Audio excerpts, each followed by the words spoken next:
Halo teman-teman investor semuanya, semoga bahagia dan sehat selalu. Jadi di kesempatan kali ini kita coba bakal bahas PT Sariguna Primatirta Tbk, kode sahamnya Cleo. Nah, seperti apa perusahaannya akan coba kita bahas setelah yang satu ini.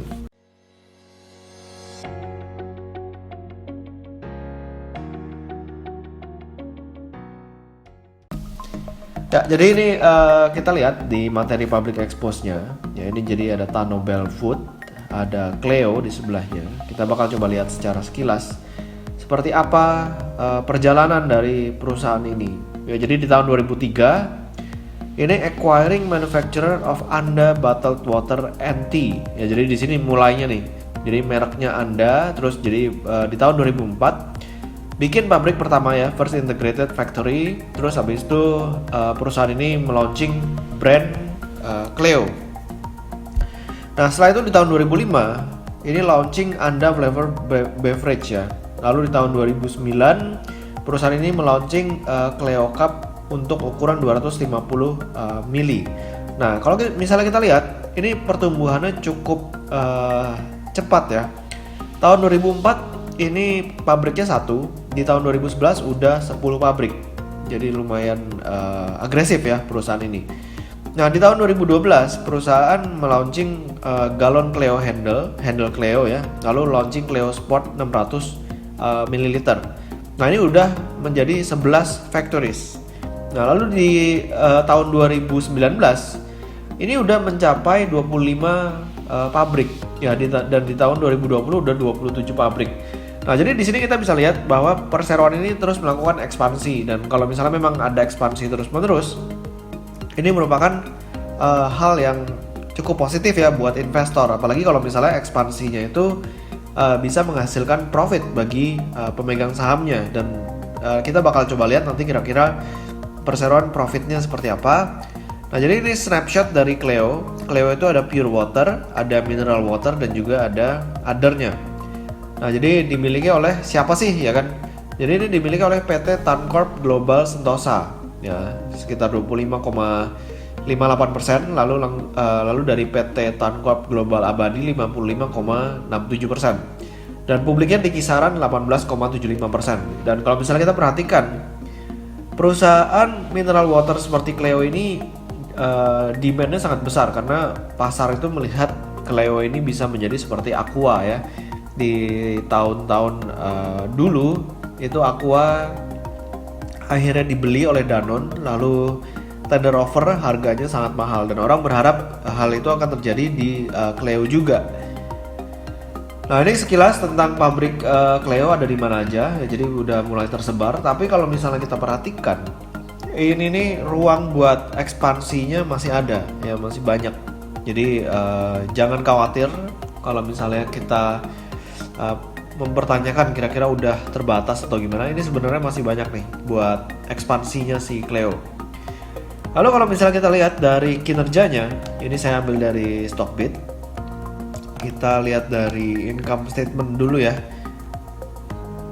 Nah, dari tahun 2015 sampai tahun 2019 ini dari 366 miliar menjadi 1,09 triliun. Jadi perusahaan ini terus bertumbuh ya, dengan menambah pabrik dan omsetnya juga terus meningkat. Dan yang paling penting adalah ini, laba bersih tahun berjalannya juga naik dari 5 miliar di tahun 2015. Di tahun 2019 itu udah 131 miliar. Jadi ini merupakan, kalau orang bilang fast growing ya, fast growing company. Bayangin 5 miliar tahun 2015, tahun 2019 udah mencapai 131 miliar. Nah, lalu kalau misalnya kita perhatikan, perusahaan yang lagi ekspansi itu kan biasanya cash flow from operation-nya kan bleeding, ya kan?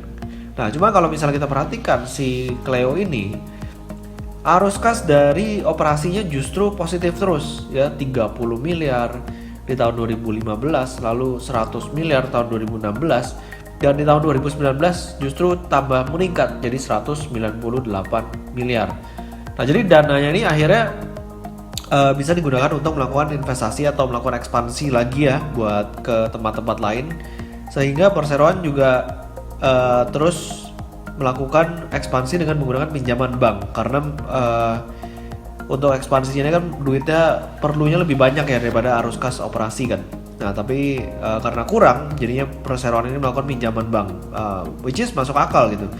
Dan saya melihat ini sangat bagus dan manajemennya juga oke ya. Jadi perusahaan ini nggak membagikan dividen karena memang masih melakukan ekspansi dan ekspansinya ini belum bisa dibiayai secara full oleh aktivitas operasi ya. Jadi secara manajemen, secara cash flow perusahaan ini cukup bagus ya. Secara profitability juga bagus. Nah, kita coba lihat dari key stat-nya. Nah, memang kalau udah jadi perusahaan bagus seperti Cleo ini, ya current P ratio-nya udah 46,71 kali. Nah, ini kalau misalnya pakai angka di tahun 2020. Ya udah gitu price to book value ratio-nya di 7,13 kali. Ya sebenarnya sih ini udah sangat premium ya. Kalau misalnya mereka nanti pertumbuhannya tiba-tiba langsung drop, ini harganya bisa langsung ikut turun nih. Nah, cuman kalau misalnya perusahaan ini terus bertumbuh, ya bisa maintain di harga premium ya seperti sekarang ini. Dan kalau misalnya kita mulai dari solvency rasionya, current rasionya 1,44, ini masih oke.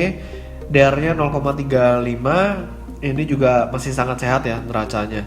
Return on equity juga sangat bagus ya, 15,3%, apalagi ini lagi bertumbuh terus, harusnya bisa di-maintain lah return on equity di angka ini. Mungkin kedepannya bisa meningkat kalau misalnya nanti utangnya udah dibayar, udah gitu laba meningkat ya kan, terus kedepannya pabrik-pabrik baru akan berjalan dan seterusnya. Nah, kalau misalnya kita mau valuasi si Cleo, kita bakal coba pakai PE band aja ya, pakai PE band. Nah, kita pakai PE band. Ini salah satu fitur juga yang ada di Stockbit ya, yang cukup menarik sih buat saya. Nah, PE band.